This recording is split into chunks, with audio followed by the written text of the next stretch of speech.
complicado.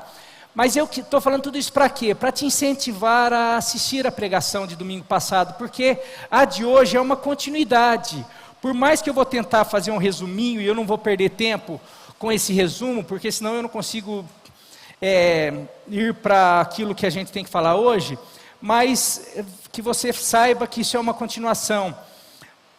Nós falamos sobre tempo de uma renovação espiritual, é tempo de uma reforma espiritual. Nós temos vivido um tempo de apostasia, de desânimo, de uma miscelânea religiosa, que hoje não existe absoluto. Hoje a Bíblia já deixou de ser uma regra de fé e prática absoluta. Hoje cada um vê o que, olha, isso interessa na Bíblia, então isso eu sigo, a outra parte não, olha, me atinge, então não deve ser atual, isso deve ser algum problema.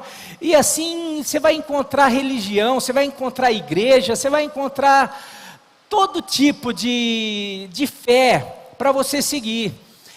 E muito disso é por conta dessa cultura que nós vivemos. Nós vivemos num mundo onde estamos cheios de contaminação de todo tipo. E daí eu peguei uma história que o povo de Deus se encontrava dessa maneira. O povo de Deus se encontrava, mesmo tentando seguir uma vida religiosa. O povo de Deus que eu falo, o povo de Israel, que foi o povo escolhido por Deus para manifestar a sua glória, o povo lá, descendentes de Abraão, e assim por diante, depois Moisés, toda essa história do povo de Israel, você sabe, esse povo era um povo especial de Deus, era um povo escolhido para Deus, para viver de uma maneira diferente. Eles não podiam ter as práticas dos outros povos, mas por conta disso, toda vez que eles obedeciam à aliança, ou seguiam os conselhos de Deus, eles eram um povo bem sucedido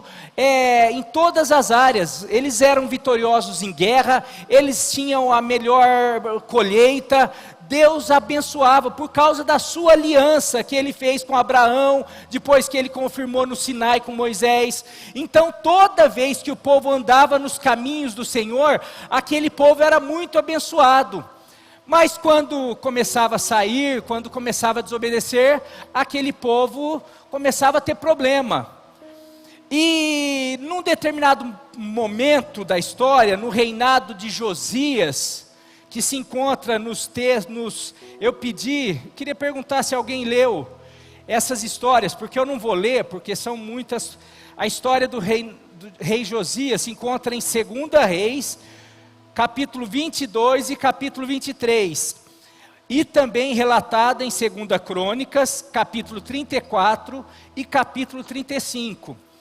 Mas o auge do caos religioso, ou do caos daquele povo, foi com o avô do rei Josias, foi o rei Manassés, que virou uma bagunça. O templo de Salomão, construído pelo filho de Davi, Salomão, que era um templo para onde Deus falou assim: aqui vai habitar minha presença, aqui eu vou abençoar, aqui eu vou fazer. Mas vocês não podem seguir outros deuses, vocês não podem fazer isso. Se vocês seguirem a aliança, eu vou estar sempre abençoando. Só que chega nesse tempo, na época de Josias, esse templo estava com todo tipo de ídolos. Dentro do templo tinha altar para Aserá, altar para Baal, tinha um lugar onde tinha prostituição cultual, ou seja, sexo em nome de Deus, onde uma das maneiras de se cultuar a Deus era através das relações sexuais. E a coisa estava tão feia, sacrifícios de criança, a ponto do rei Manassés, um rei do povo de Deus, sacrificar o seu filho, apresentar o seu filho em sacrifício. E aquele povo começou a seguir essas práticas. Eles sacrificavam as crianças, eles adoravam de todos os outros deuses, eles faziam tudo que era mal diante dos olhos do Senhor. E aquele povo começou a se dar mal. Aquele povo começou a ser atacado pelos inimigos, e fala que em Jerusalém foi inundado, alagado de sangue. Daí você fala: puxa, que coisa feia. Eu não sei se está pior do que os nossos dias, onde crianças são abusadas, são abortadas, são submetidas a tudo aquilo que ideologias e tantas outras coisas, práticas, até mesmo religiosas, em nome da religião, guerras em nome de religião, em nome de ideologias, sangue derramado e tantas coisas. E o povo de Deus? O povo de Deus, às vezes estou servindo a Deus. Como que você está servindo a Deus? Eu tenho os meus ídolos. Qual é o meu ídolo? Meu ídolo é ir na igreja todo domingo, colocar minha roupa de crente, ou minha roupa não sei do que, ou fazer meu ritual, qualquer que seja da tua religião, e será que é o que Deus quer? É o que Deus pede? Paralelo a isso, a gente vive todas as práticas, e eu fiz esse paralelo das nações vizinhas, ou seja, porque as nações vizinhas eram, na verdade, uma cultura estranha àquele povo de Deus. O povo de Deus tinha sua cultura baseada na lei de Deus. E todos os outros povos tinham suas culturas.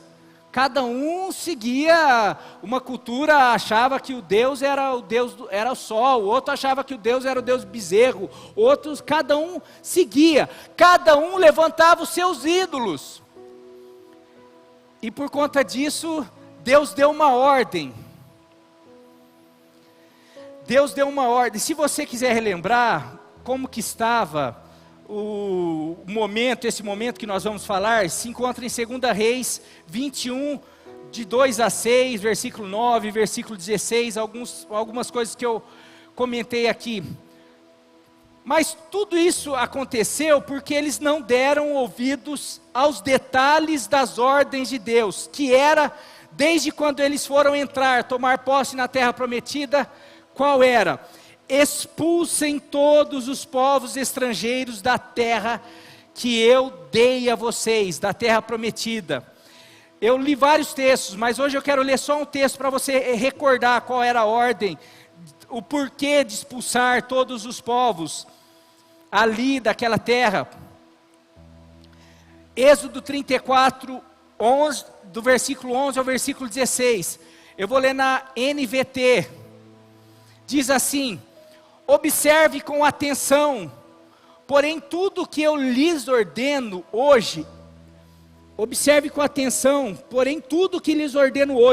irei à sua frente e expulsarei os amorreus, os cananeus, os hititas, os fariseus, os heveus, os jebuseus. Tenha muito cuidado para não assinar tratado com os povos que vivem na terra para a qual você está indo. Se o fizer, seguirá pelos maus caminhos deles e cairá em uma armadilha. Em vez disso, destrua os altares idólatras deles, despedace as colunas sagradas e derrube os postes dedicados a Deus Aserá. Não adore outros deuses, pois o Senhor, cujo nome é zeloso, é Deus zeloso de seu relacionamento com vocês. Não faça tratado algum com os povos que vivem na terra. No culto a seus deuses, eles se prostituem e oferecem sacrifícios. Eles o convidarão para comer dessas ofertas, e você aceitará o convite. Depois aceitará que as filhas deles, as quais sacrificam a outros deuses, se casem com seus filhos. Elas seduzirão seus filhos para que se prostituam, adorando outros deuses. E daí eu fiz a pergunta, mas por que o Senhor foi tão zeloso, tão cuidadoso? Olha, eu não quero nenhuma nação, dessas nações que tem a cultura deles, o jeito deles viverem, o jeito deles praticarem, o culto deles, por causa dessa cultura, que seria uma armadilha levando a nação de Israel a ser corrompida, por causa da curiosidade do povo, porque nós somos curiosos, porque gostamos de novidade, porque nós gostamos de imitar a conduta de várias pessoas, porque muitas vezes nos identificamos, temos afinidade com tal prática, com aquilo, olha, acho legal, ai, gostei, e assim vai. E principalmente pela inclinação do nosso coração, que sempre se inclina para o mal. Ou seja, a ordem de Deus era cuidado com as práticas. E daí você pode falar, puxa, era só prática religiosa. Não, é porque ali se resumia a prática religiosa. Porque tudo, na época não tinha internet, na época não tinha televisão, na época não tinha balada. As baladas tinham a ver com a religião. As festas tinham a ver com a religião. As festas eram para deuses. A festa, tudo que eles viviam, em termos de diversão, em termos da vida, tinha a ver com a religião. E Deus fala, olha, eu sei que não vai dar certo, porque vocês vão começar a ver, vocês vão começar a conviver, e ora, mais cedo ou mais tarde, vocês estão agindo igual. Esse era o medo de Deus. Hoje nós vivemos um momento semelhante, onde a cultura desse tempo tem seduzido o povo de Deus, a ponto do coração do homem, ou seja, o templo, porque hoje Deus não habita mais num local, como habitava na época, o símbolo era o templo. Hoje Deus habita no meu coração, no teu coração. Hoje o templo de Deus sou eu, é você, somos nós.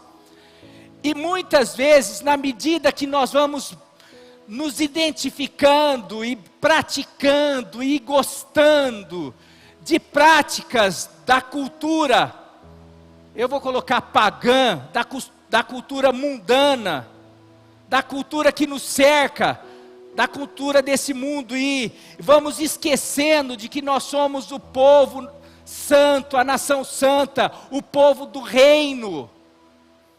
Isso tudo vai contaminando o templo, ou seja, o nosso coração. Nosso coração começa a se encher de sujeira, ou seja, se encher de ídolos. Por exemplo, aqui vai algumas coisas práticas. Quais as músicas que têm entrado na sua casa, ou entrado na tua... Qual tem sido na lista aí do Spotify? Quais têm sido as músicas que mais você tem ouvido? Porque aqui o mundo, o que essa cultura mais tem ouvido, é só você perceber quem que ganhou no prêmio top 1 do mundo, mais ouvida, mais acessada, mais tudo. Essa é a cultura. Agora eu pergunto, essa cultura faz parte, está fazendo parte do teu templo? Quais as músicas? Daí você vai, não, olha, eu não ouço esse tipo de música, eu só ouço pancadão, eu só ouço. A pergunta que eu faço, a tua playlist, ela tem mais música do céu ou da terra? De qual cultura? Seus ouvidos têm ouvido mais música de qual cultura? O teu coração se agrada, se alegra com qual tipo de música? Você se diverte mais com qual tipo de música? Da música dos israelitas ou da música das nações vizinhas? Quais programas de entretenimento têm te alegrado? Tem tomado o teu tempo, quer seja na televisão, quer seja na internet, será que tem sido os BBBs, os programas cheios de imoralidade, de violência, de futilidade? O que tem alimentado você? E daí pior, o que tem entrado na sua casa? O que tem hoje tomado conta da diversão dos teus filhos? E daí a gente vai, mas eu não... A gente... o mundo está aqui, a gente vive nesse mundo, nós não somos ET. Mas a questão é o seguinte, que nós precisamos ter a noção, que o Senhor alertou tanto aquele povo, e Ele fala, porque a cultura desse povo vai ser armadilha para vocês. E eu quero dizer que a cultura desse mundo tem sido armadilha para muito cristão, a ponto de muito cristão começar a brigar com o próprio cristão, porque o cristão defende princípio cristão. Não, eu prefiro defender o Lula Palusa do que o cristão defende. Eu levanto a bandeira do Lula Palusa do que o cristão. Daí eu pergunto, será que já não...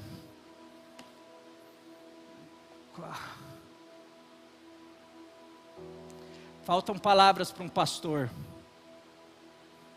Como tem sido as conversas nas rodas de amigo do povo de Deus? Quais as conversas? Será que tem sido sobre a cultura do mundo ou a cultura do reino? Porque a palavra de Deus fala, falando sobre vós com salmos, hinos e cânticos espirituais, para que a gente, quando vocês se reunirem, para vocês se edificarem, para vocês se estimularem, para vocês se perdoarem, para vocês... Ah não, a gente, quando se reúne, às vezes é para falar do outro, para criticar não sei o quê, para falar não sei o quê. Será que isso já, fofoca, é algo da cultura do reino? Maledicência, contenda. Ah pastor, mas isso é do ser humano. Não, isso é do ser humano caído. Não é do ser humano redimido, a imagem do Criador, a imagem de Jesus, porque é isso, para isso que nós nascemos, e por isso que nós nascemos de novo, inclusive. Quais têm sido as escolhas de lugares a frequentar? As escolhas de lugares a frequentar está sendo decidido pela opinião pública ou pela palavra de Deus? Quando eu falo opinião pública, a cultura atual, ou pela palavra de Deus, você tem frequentado que tipo de lugares? É porque todo mundo vai, porque hoje é normal, porque hoje não tem mais problema, porque a igreja é retrógrada, porque beber, fumar, paquerar, transar e tantas coisas, é tudo normal. Então a gente vive assim. A gente sai, a gente bagunça, a gente ferve. Mas por quê? Porque a cultura das nações vizinhas, de repente, como esse texto que eu li, sem menos a gente perceber, a gente já está, puxa, foi um casamento, foi um namoro, foi uma amizade. E de repente, a hora que eu vi, porque meu amigo faz, porque minha namorada faz, porque meu marido faz, porque não sei o que, e tal, e todo mundo faz, porque a família, e tantas coisas. A hora que a gente se dá conta, ou pior, às vezes nem se dá conta, a gente continua visitando o templo, mas o templo está cheio de ídolos dessa geração corrompida, dessa cultura. E a gente às vezes levanta a mão para Deus, mas levanta a mão para outras coisas. O problema de sermos bombardeados com a cultura pagã e ir fazendo pequenas concessões é que, sem perceber, o templo, o coração vai sendo contaminado, prazeres, vontades distorcidas da vontade de Deus, que eu quero chamar nessa noite de ídolos do coração. E a nossa vida, o nosso coração, e vão se levantando ídolos do coração. E o pior de todos os ídolos, nós transformamos o Deus, Criador dos céus e da terra, o Deus que é soberano, que é poderoso, que é bendito para todos sempre, amém, em um ídolo. Pastor, não entendi, eu vou explicar para você. E eu queria que você guardasse bem essa chave, porque talvez isso, se você pegar, pode mudar a tua vida. Qual é a diferença de um ídolo e de Deus? Se você quiser anotar aí, vai ser muito bom. Porque tem muitas vezes, muitos cristãos, às vezes nós falamos só dos nossos irmãos católicos, né, porque lá eles têm ídolos. Eu quero dizer que ídolo tem muito mais a ver, não é só a imagem. Ídolo tem a ver com o coração. Tem um monte de crente muito mais idólatra do que católico. E vocês vão entender por quê, porque eu quero mostrar aqui, transformando Deus em um ídolo. a diferença de ídolo e de Deus. Ídolo, você determina a forma, você determina a forma dele, você determina a maneira de servi-lo. Eu vou ler do jeito que eu coloquei aqui. Você determina a forma de servi-lo e adorá-lo. E você o faz para ele te beneficiar em algo. Eu vou repetir. Ídolo, você determina a forma de servi-lo e adorá-lo. E você o faz para ele te beneficiar em algo. Por exemplo, as nações pagãs, elas levantavam ídolos, elas determinavam, é o ídolo sol, é o bezerro, então a gente vai fazer uma imagem, vamos colocar a forma que a gente quer, e a gente que escolhe como que a gente vai fazer, a gente vai servir, a gente vai fazer uma festa para eles assim. O povo, as pessoas que determinavam como que ia servir, como que ia ser o sacrifício.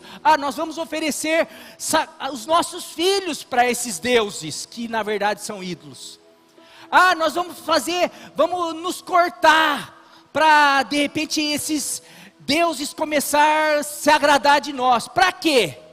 Para eles fazerem a gente vencer na guerra, para eles nos dar uma colheita produtiva, para eles fazerem isso, para eles amaldiçoarem os nossos inimigos. Isso é ídolo. Ídolo, eu vou fazer uma campanha. Eu posso pegar cada religião aqui e mostrar que o problema não é a religião, é o homem, é a gente. Não, eu já sei, eu vou fazer isso, eu vou subir uma escadaria para algo. Espera aí, eu determinei o que eu vou fazer, como que eu vou servir, como que eu vou agradá-lo para algo. Eu vou fazer uma campanha de 7 dias para fazer isso, para Deus fazer ir lá na minha casa fazer tal coisa. Espera aí, eu estou fazendo, na verdade, eu estou tratando Deus é um ídolo, porque na verdade, eu determino como eu sirvo, o que eu faço, e inclusive eu determino o que eu quero receber. Está dando para entender? Entendeu? Como está cheio de ídolo. Eu vou na igreja para Deus curar meu filho. Não que Deus não possa, mas você vai na igreja por causa disso. Está certo que pessoas que não conhecem, a princípio, às vezes as pessoas vão no desespero e daí encontram Deus. Muita gente vai atrás de ídolo e acaba se deparando com um Deus e conhecendo o Deus verdadeiro e percebe que Deus faz isso e muito mais. A palavra de Deus fala que Deus é poderoso, aquele que é poderoso para fazer infinitamente mais do que tudo quanto pedimos ou pensamos, conforme o seu poder que opera em nós. A Ele a honra, a glória e o louvor. Agora Deus, então eu defini o que é ídolo. Ídolo pode ser uma imagem, mas pode ser isso daí, pode ser uma religião, pode ser uma pessoa. Ídolo pode ser tanto uma energia. Tem gente que não acredita em Deus. Acredito. Deus é o quê? É uma energia. Como que você serve essa energia? O que você faz? Ídolo pode ser a sabedoria, o estudo, o dinheiro, o poder, a fama, seguidores. Tantas coisas podem se tornar ídolo na tua vida. Eu quero ter seguidores. Vou fazer de tudo para ter seguidores. Eu vou dedicar os meus seguidores, porque se eu tiver muitos seguidores, vou ganhar dinheiro. Se tornou ídolo. Agora a diferença de Deus. Deus, Ele é o Criador e sustentador de todas as coisas. Ele já nos abençoou e nos orienta como viver essa vida abençoada. Por isso, nós o adoramos e o servimos. Vou repetir a diferença. Deus, Ele é o Criador e sustentador de todas as coisas. Ele já nos abençoou, porque Ele nos ama, nós somos seus filhos. E Ele nos orienta como viver. Ele nos dá lei, nos dá diretrizes para nós tomarmos posse dessa vida abençoada que Jesus conquistou na cruz do Calvário. Quando nós entendemos isso, nós passamos a servi-lo, a adorá-lo, a viver para Ele. Entendeu a diferença? Não entenderam? O ídolo serve para servir os seus servos. Deus é servido pelos seus filhos na maneira como esses vivem e se comportam, na medida que esses compreendem o tanto que são amados e privilegiados por esse Deus. Vou dizer de novo, para você ir guardando: o ídolo serve para servir os seus servos. Deus é servido pelos seus filhos na maneira como esses vivem e se comportam, na medida que esses compreendem o tanto que são amados e privilegiados por esse Deus. E na medida que vão viver a vontade de Deus, vão receber todas as bênçãos, sem precisar ficar fazendo sacrifício, vão perceber que Deus já, antes da fundação, pensou no você, nos seus filhos, na sua família, na sua casa, no seu trabalho, em tudo. E se você viver aquilo que Ele quer que você viva, você vai experimentar uma vida abundante. Porque é isso que João 10:10 fala: o ladrão, Satanás, o diabo, ele vem para matar, roubar e destruir. Mas eu, Jesus falando, eu vim para que vocês tenham vida, e não uma vida qualquer, uma vida abundante. Quem quer experimentar essa vida? Amém? A vontade de Deus sempre foi ter um povo diferente e especial, a menina dos seus olhos, que expressasse o seu caráter, a sua glória, a sua vontade no jeito de viver. Êxodo 19, 5 e 6, falando para esse povo, para o Israel do Antigo Testamento, para o povo que foi chamado lá através de Abraão, depois Moisés, pessoal que está vivendo aqui na época de Josias, era o povo de Israel. Olha a palavra de Deus para esse povo: agora, se me obedecerem fielmente e guardarem a minha aliança, vocês serão o meu tesouro pessoal dentre todas as nações. Embora toda a terra seja minha, vocês serão para mim um reino de sacerdotes e uma nação santa. Essas são as palavras que você dirá aos israelitas. Isso daqui no Antigo Testamento, aquele povo era para viver. Por que não era para eles sacrificarem crianças? Por que não era para eles terem uma postura, uma atitude como aquelas outras nações? Porque eles eram um povo santo, separado, diferente. E toda vez que fala, vocês são sacerdotes, você sabe o que o sacerdote fazia? Qual era a função do sacerdote? Eu vou falar para você. O sacerdote, ele representava Deus diante dos homens e os homens diante de Deus. Por isso que esse sacerdote precisava ser santo, separado, diferente, porque ele não era qualquer um, ele representava, ele tinha que expressar isso daí. E daí fala, não, esse povo, esse Israel, eles são meu sacerdócio, o meu povo santo.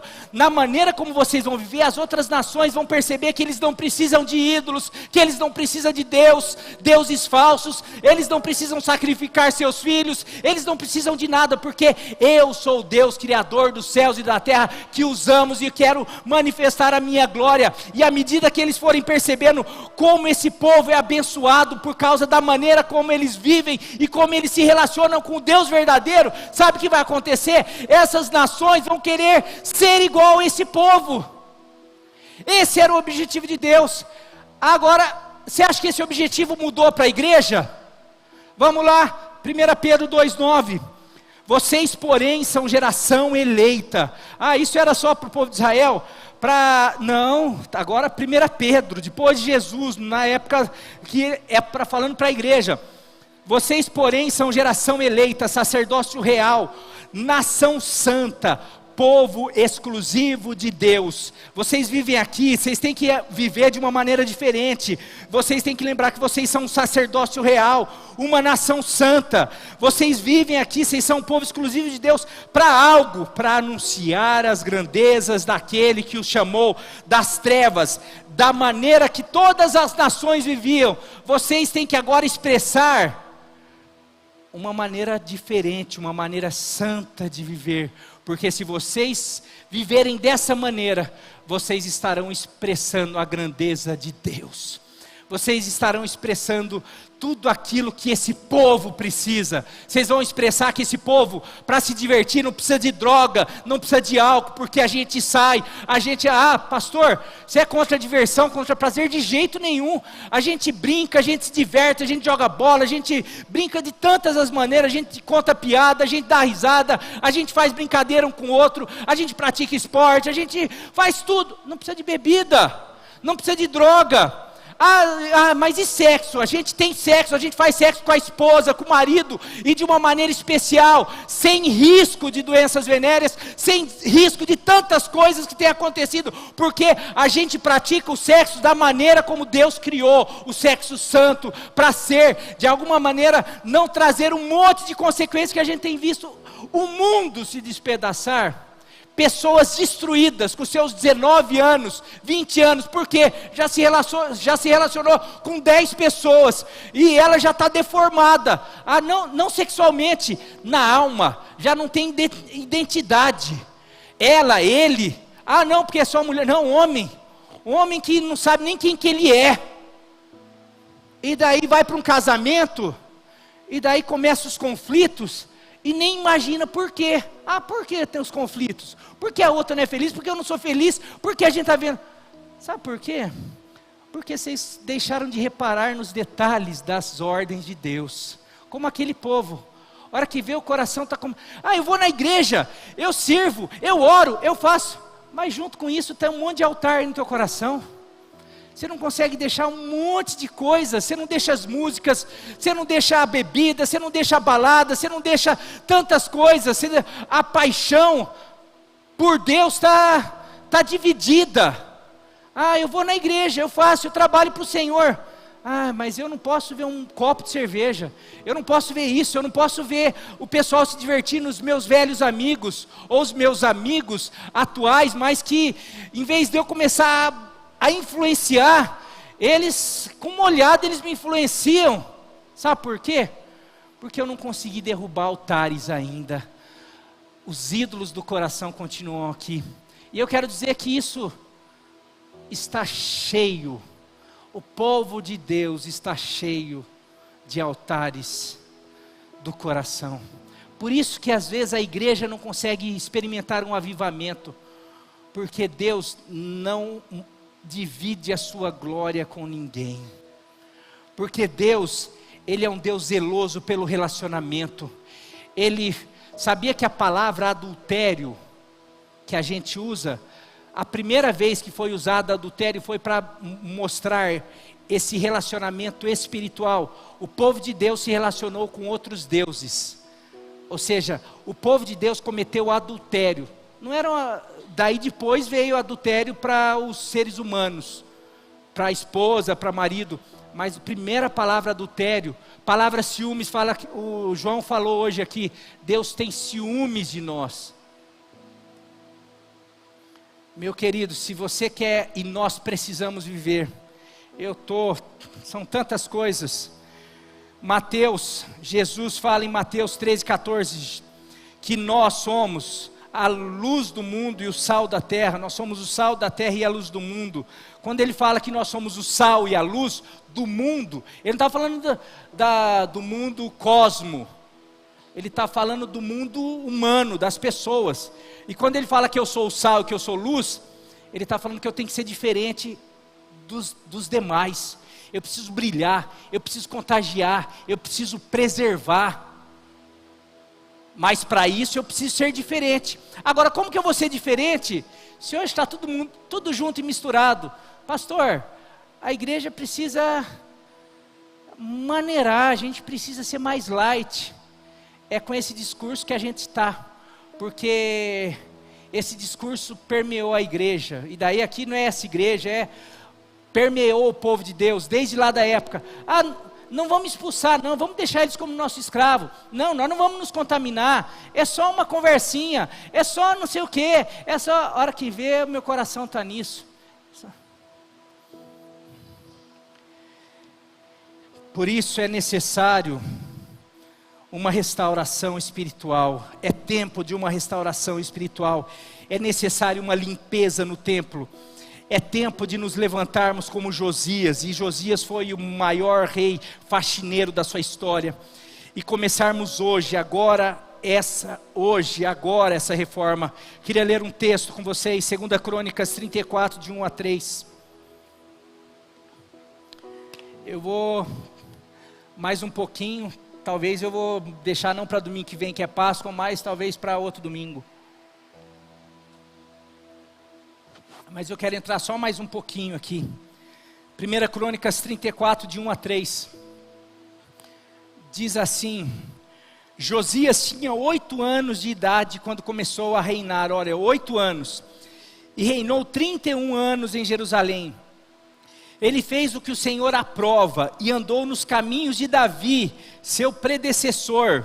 Davi reinou 400 anos antes dele, mas ele era descendente de Davi, da tribo de Davi, sem desviar-se nem para a direita, nem para a esquerda. Ele não, vou fazer um pouco do que Davi fez. Não, ele fez, eu vou fazer certinho.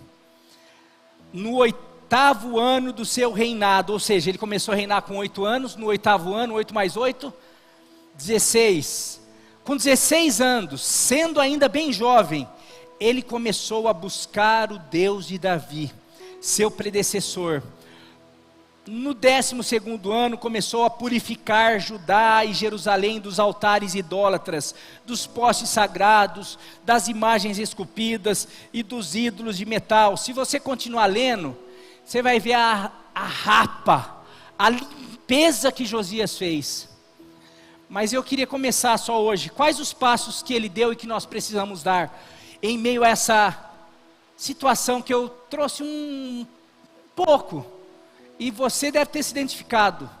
Nós estamos vivendo um tempo muito complicado, que assim como aquele povo ignorou detalhes, e hoje o povo de Deus tem ignorado detalhes, mas eu sinto de Deus de pregar sobre Josias, porque eu sinto que Deus tem profetizado, tem declarado, tem liberado palavras, e hoje eu quero liberar a palavra que tem Josias aqui nessa noite.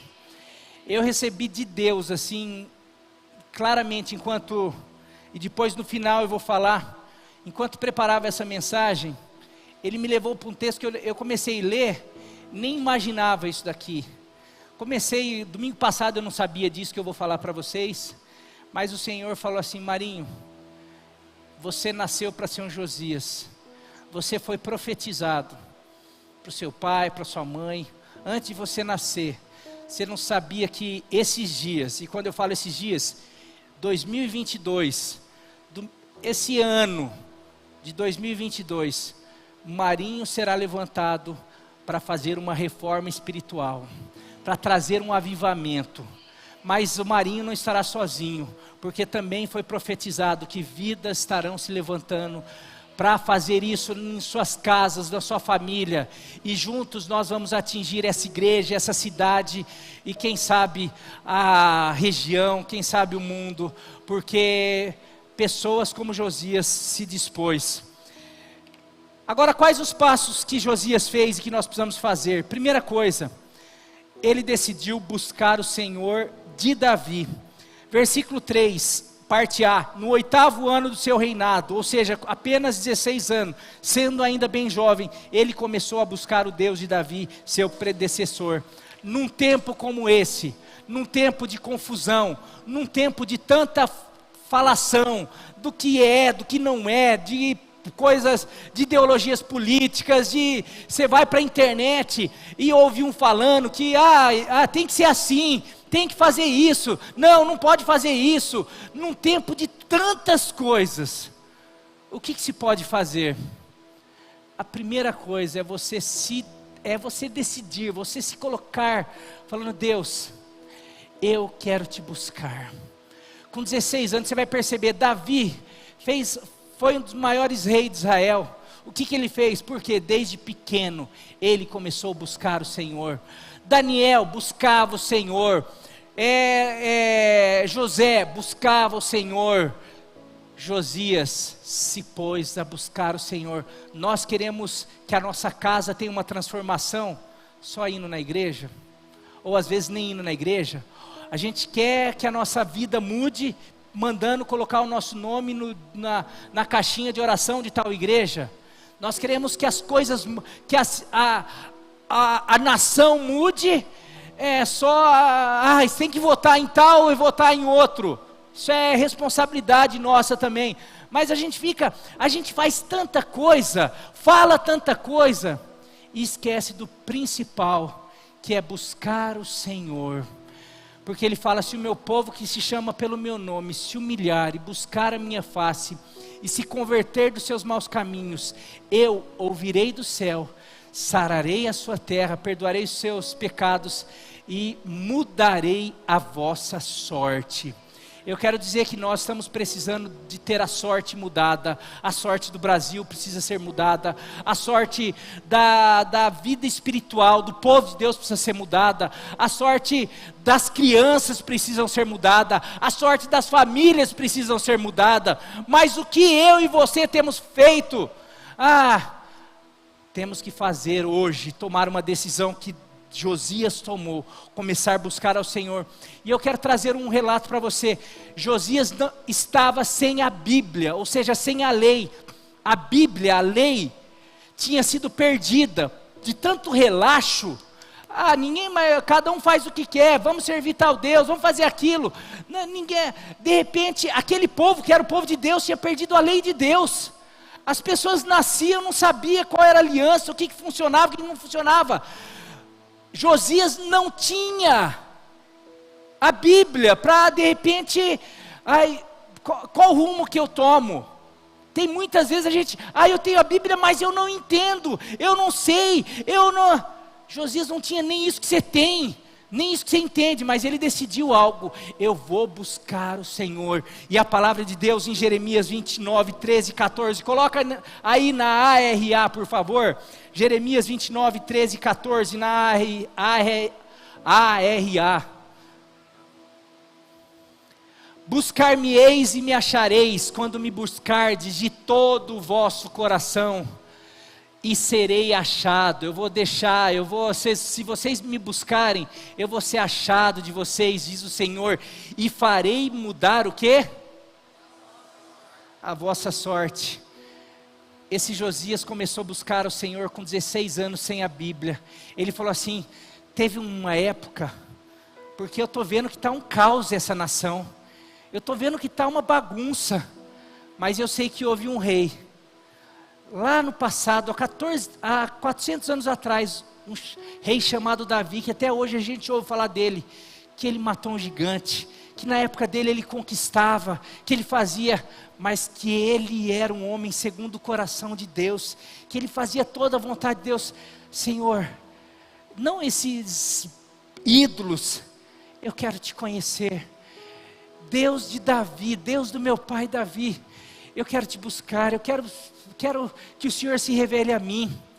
Meu querido, quando você começar a fazer isso na tua casa, quando você começar a realmente falar: Deus, eu preciso do Senhor, eu estou perdido, eu não sei o que fazer nessa situação, eu estou complicado, eu estou triste, eu estou abatido, eu estou angustiado, em meio a tudo isso daí, eu estou confuso, até mesmo no que diz respeito à religião, mas eu quero buscar, não os ídolos, não o Deus daquela religião, não o Deus daquela outra religião, não o Deus daquela igreja, não, eu quero buscar o Deus Criador dos céus e da terra.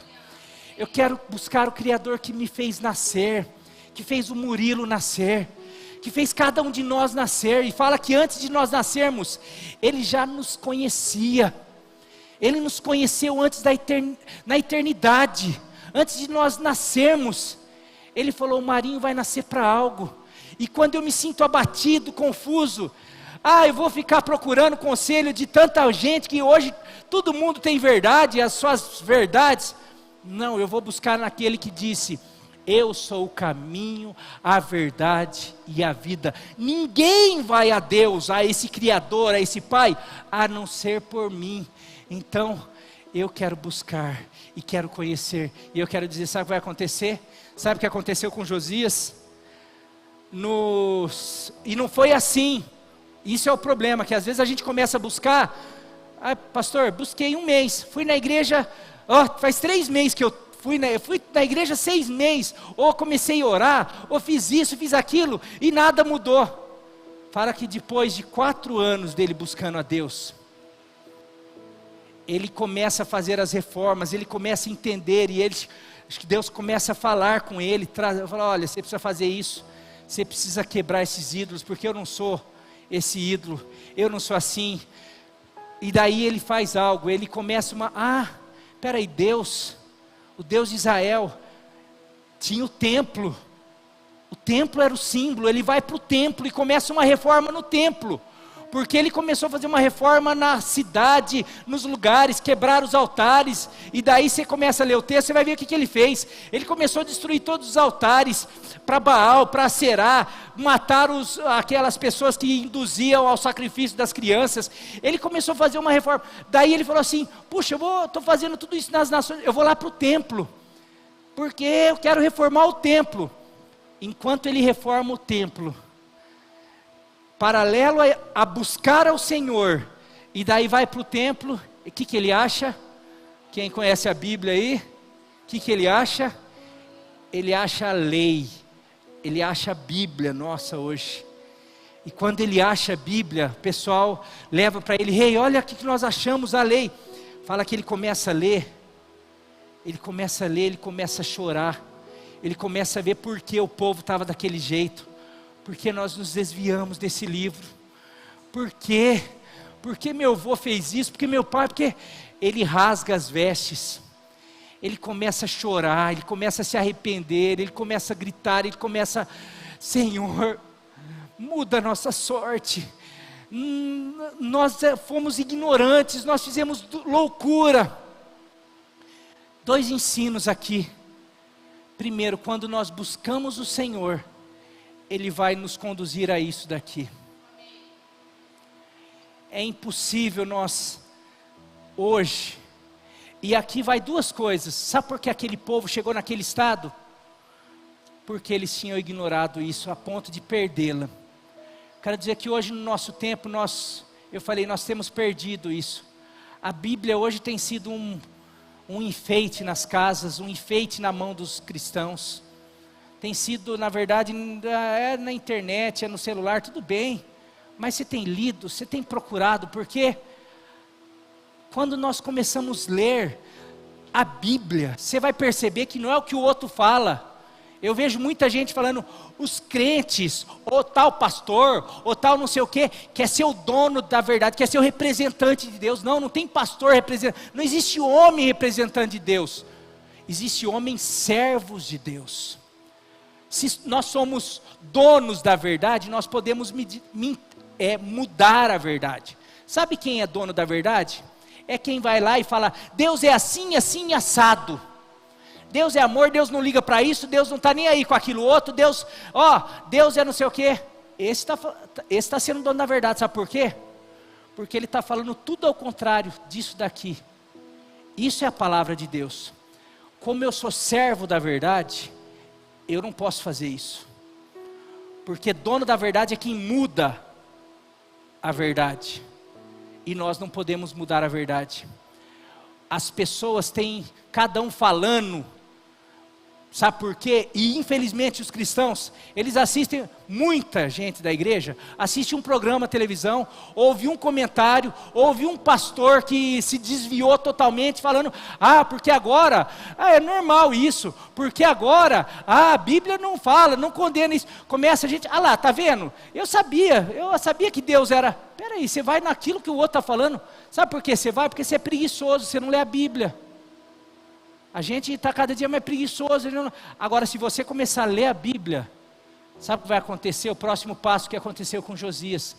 Então, primeiro é buscar a Deus. Segundo é voltar para as Escrituras, para a palavra. Não existe reforma sem começar a buscarmos a Deus de todo o nosso coração. Não existe reforma sem a Bíblia. Aliás, a reforma protestante foi isso. Lutero começou a ver um monte de absurdo. Nossa, estão vendendo terreninho, as pessoas morrem, daí os familiares têm que vir aqui na igreja para dar o dinheiro, vendendo indulgências, dar o dinheiro para garantir que aquela pessoa vai para o céu, porque senão ela vai ficar no purgatório. Daí Lutero começou, mas onde está isso daí na Bíblia? Não, mas é o fulano, é o Papa, é o pastor, é o fulano que está falando. Daí Lutero trouxe uma das maiores marcas do cristianismo, da reforma, que ele fala, somente a Bíblia,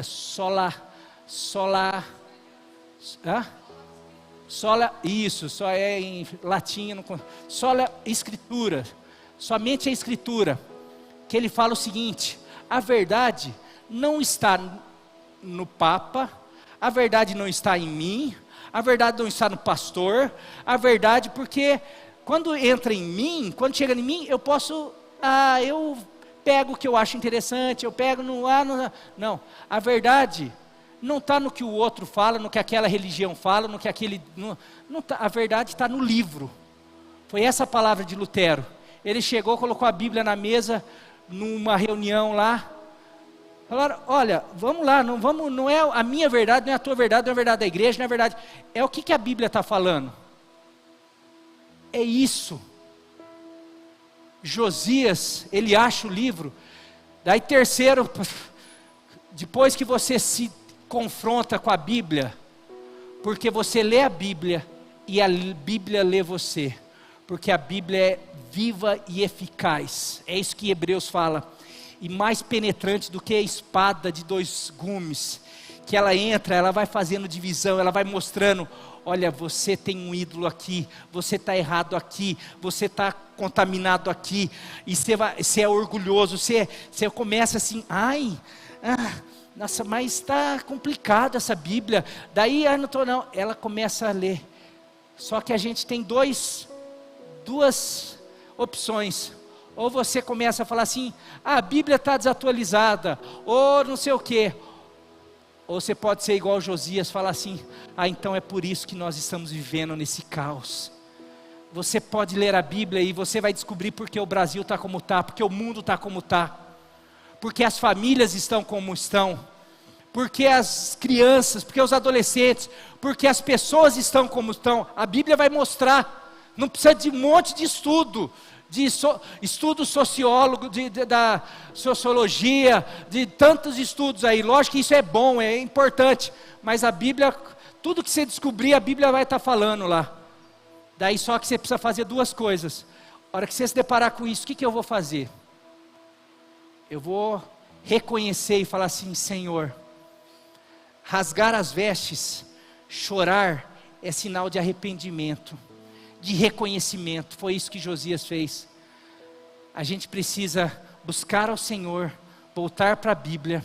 A hora que a Bíblia revelar aquilo que Ele tem revelado, que a igreja tem se contaminado com a cultura pagã, a gente precisa perceber, falar assim, Senhor, eu me arrependo, eu quero queimar todos os outros amores, eu quero queimar tudo isso que eu tenho vivido, eu quero tirar da minha vida essas músicas, eu quero tirar da minha vida essas amizades, eu quero tirar da minha vida tudo aquilo que tem estado na frente, entre eu e você, porque é por isso que nós estamos como estamos, e eu quero começar a fazer como Josias, uma faxina, porque daí Josias não só se arrepende, porque esse é o terceiro ponto, nós precisamos nos arrepender, e quarto, já vou, porque tá muito aqui, poderia fazer cada um rapidinho, mas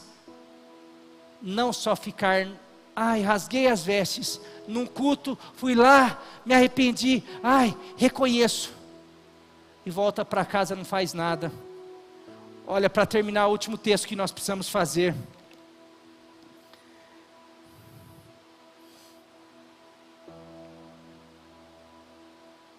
ele colocou em prática aquilo que ele leu, aquilo que mexeu com ele, segunda Reis 23, 3, por favor. O rei colocou-se junto à coluna real, depois que ele leu, quando ele leu, ele começa a ler para o povo, ele começa, olha porque a gente está assim, olha porque a nação está perdida, olha porque nós nos contaminamos, nós estamos vivendo outra cultura, nós quebramos a aliança. Daí ele vai lá, O rei colocou-se junto à coluna real e na presença do Senhor fez uma aliança, comprometendo-se a seguir o Senhor e a obedecer de todo o coração e de toda a alma aos seus mandamentos, aos seus preceitos e aos seus decretos, confirmando assim as palavras da aliança escrita naquele livro. Então todo o povo se comprometeu com a aliança. E daí você pode continuar lendo, no anterior, no capítulo 22, toda a reforma que ele fez. Ele saiu despedaçando todos os altares, ele fez uma reforma no templo. Ele não só destruiu tudo que não era de Deus, mas ele começou a reconstruir tudo que era de Deus. Ele colocou os levitas para voltar a adorar, ele voltou a restaurar o culto, ele fez tudo, comemorou a maior Páscoa de todos os tempos, desde a época de Samuel, uma Páscoa que nós vamos comemorar. Ele falou: não, porque não adianta a gente só tirar. Tirei a internet, tirei a pornografia. O que você colocou? Colocou Deus aí? Colocou a Bíblia? Colocou oração? Colocou comunhão com os irmãos? Não coloquei. Daqui 2 semanas a pornografia volta, porque só tirar não adianta. Mas o que eu quero dizer é que a gente precisa começar a colocar em prática, é se arrepender e perceber: então esse relacionamento, é isso que nós estamos fazendo, mas agora eu vou fazer. O Ministério do Louvor pode já vindo aqui à frente, para começar a tocar aqui. E eu queria, são tantas as coisas, tantas as reformas,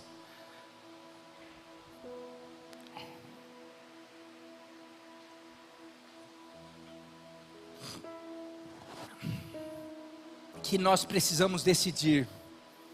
Espera aí, eu continuo com os meus ídolos do coração, com aliança com essa cultura, ou não, eu quero queimar todos os outros amores e começar a servir o Senhor de todo o coração. Porque termina o texto falando que não houve nenhum rei no Reino do Sul que serviu tanto a Deus de todo o coração, que teve um coração tão voltado para as coisas do Senhor, que não se desviou nem para a direita nem para a esquerda, que foi bem sucedido. Meu querido, essa palavra você pode falar: puxa, mas eu vou trocar. Não, meu querido, a melhor coisa é nós vivermos a vontade de Deus. A palavra dele fala que a vontade dele, ela é boa, perfeita e agradável. O que ele tem para nós é o melhor. E o mundo está insistindo: não, eu quero viver o que as nações vizinhas vivem, eu quero viver o que o mundo vive. E daí vive 1 ano, 2 anos, 3 anos, a juventude, chega no meio da juventude, ou já começando a ficar mais adulto, já começa a perceber que, puxa, era tudo ilusão. Olha, se eu pudesse voltar atrás. Essa é a palavra que a gente mais ouve: se eu pudesse voltar atrás. Mas não precisamos voltar atrás. O Senhor restaura a nossa vida a partir do hoje. Ele faz nova todas as coisas. E tem um texto aí que é impressionante, porque nessa reforma Josias vai lá, no meio de tanta destruição, ele quebrava tudo, ele destruía tudo que não era de Deus, transformava em cinza. E ele chega no altar de Betel, nos altares que foram construídos para outros deuses em Betel. E daí ele vê um lugar lá, um monumento, e ele pergunta: o que é esse monumento aqui? O que é esse monumento aqui? Esse eu não conheço. Porque ele teve que destruir coisas que não tinha a ver com ele. Quem levantou altares foi o vô dele, foi Manassés. Ele sempre procurou ser fiel a Deus, mas ele teve que destruir coisas que Manassés, que começou lá em Jeroboão, em Salomão. E às vezes você pode falar assim: pastor, mas isso daí tem vindo de geração a geração. Tem gente que vive coisas que vem do passado, pessoas que têm vivido por causa de erros dos pais, dos avós. Esses dias eu conversei com uma pessoa que falou assim: pastor, eu tinha um ódio mortal do meu pai, porque meu pai traía minha mãe. A pessoa não é daqui, mas eu estava aconselhando, porque a pessoa começou a chorar e me procurou do nada. Ah, você é pastor, né? Eu falei, sou.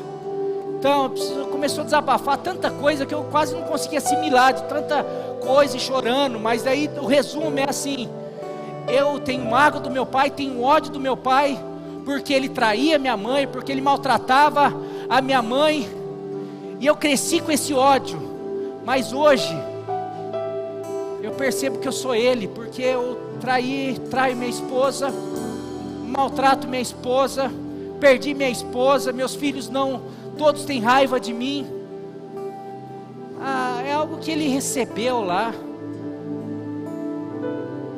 Puxa, mas por causa dessa cultura, não busca Deus não, vamos se divertir. Se é homem, você tem que pegar todas. Mulher tem que... Meu querido, mas eu falei, hoje você pode quebrar toda essa linha que vem, que você está replicando aquilo que você viu. E daí tem muitas coisas, abusos que pessoas sofreram, e daí por causa desse abuso se tornam abusivas, e tantas coisas. Mas eu quero dizer que você está nessa noite aqui para romper com todo tipo de passado, romper com todo tipo de cultura e de resquício de cultura. Mas você precisa tomar um posicionamento hoje. Não adianta você ouvir uma palavra dessa e de repente ficar, ai, mas será? Versículo 13, 1 Reis 13:2, só a primeira parte. Nessa destruição, Josias talvez pensou, estou tendo que destruir coisas que fizeram, eu estou está difícil para mim, eu busquei a Deus, eu estou fazendo algo. Você pode pensar isso daí, mas olha, quero te dizer algo nessa noite. Nesse momento, quando ele estava perguntando daquele monumento, alguém falou assim para ele: Josias, esse monumento foi de um homem, de um profeta, que há 300 anos atrás profetizou. No meio dessa bagunça toda, quando começaram a levantar altares, quando começaram a se desviar, veio um homem, um profeta de Deus, que a Bíblia nem fala o nome dele, fala um homem de Deus, um profeta de Deus, veio aqui nesse lugar e profetizou para o rei da época, que era Jeroboão. Falou: Jeroboão, você está levantando tudo isso, você vai ter o reino dividido, vai ser um caos aqui, mas daqui 300 anos Deus vai fazer nascer um homem chamado Josias. 300 anos antes, olha só, ele clamou contra o altar, segundo a ordem do Senhor: ó altar, assim diz o Senhor, um filho nascerá na família de Davi. Josias era descendente de Davi, e se chamará Josias. Ele vai quebrar tudo aquilo que o inimigo fez, todos os erros, tudo aquilo, um homem. Eu quero dizer que a vida de Josias, sabe por que Josias começou a buscar a Deus com 16 anos? Porque Deus já tinha escrito isso. Sabe por que eu comecei a buscar a Deus e tenho buscado cada vez mais? Não é porque eu sou bom, é porque Deus já tinha escrito isso. Sabe por que você vai sair daqui, o coração pegando fogo, falando: eu quero ser um Josias? Não é porque o pastor está pregando isso, é porque, aliás, o pastor está pregando isso só para trazer a tua memória ou confirmar algo. Porque antes de você nascer, eu não sei se para tua mãe, para o teu pai, eu não sei se há mais tempo o Senhor profetizou sobre você, falou que naquele ano, tal dia, tal ano, vai nascer alguém que vai quebrar os paradigmas daquelas nações, daquelas culturas, alguém que vai ter coragem de se levantar, de falar não para o pecado, de falar não para o mundo, de falar não para essa cultura pagã, e essa pessoa vai começar a buscar, e não vai apenas buscar, não vai se quebrantar apenas, não vai se avivar apenas, ele vai se levantar para começar a destruir as obras de Satanás. Ele vai começar a levantar e começar a quebrar os altares na vida dele primeiro, no seu coração, e depois ele vai começar a quebrar os altares na casa dele, na família dele, no trabalho dele, ao redor, nos amigos. Vai contagiar os amigos, a igreja, a cidade, porque daí não vai ser só ele vai perceber que Deus chamou outros, chamou Daniel, Sadraque, Mesaque e Abednego. Vai perceber que existem os fiéis dessa época, existem os profetas dessa geração, e eles vão se juntar e vão fazer uma limpeza em 2022, e o fogo de Deus vai cair, e o avivamento vai chegar, porque nós vamos ser essa geração de mostrar que existe um povo, um sacerdócio santo, um sacerdócio real, um povo exclusivo de Deus, que vive de uma maneira diferente. Mas isso não é sacrifício nenhum, isso é privilégio, porque eu fui escolhido antes da fundação do mundo, em Cristo Jesus, e eu nasci para isso. Se você crê nisso, se coloque em pé, e vamos começar a declarar que existe um fogo, que nós somos responsáveis. Hoje Josias não está mais aqui, mas hoje o Marinho está aqui, você está aqui. Mas para isso nós precisamos fazer uma reforma. Nós precisamos quebrar os ídolos do coração, os altares que foram colocados através de programas, através de amizade, através de influência mundana, e começarmos a lembrar que nós somos um povo chamado para ser santo, um povo para ser diferente, um povo para manifestar a glória, o poder de Deus. Se você fizer isso, você vai ver o poder de Deus se manifestando na tua vida, na tua casa, nas tuas orações. Você vai ver milagre acontecendo, você vai ver a glória de Deus se manifestando, porque daí não existe mais sujeira, não existe mais outros amores, outros altares, existe só Ele, e o fogo vai descer, o fogo vai queimar, e nós seremos purificados para algo maravilhoso, para aquilo que Deus nos chamou para fazer. Isso vai abençoar a nossa vida, os nossos, a nossa casa, a nossa família, a nossa geração, a futura geração, e aqueles que nos cercam, para a glória de Deus, em nome de Jesus. Que nesse momento você quiser cantar.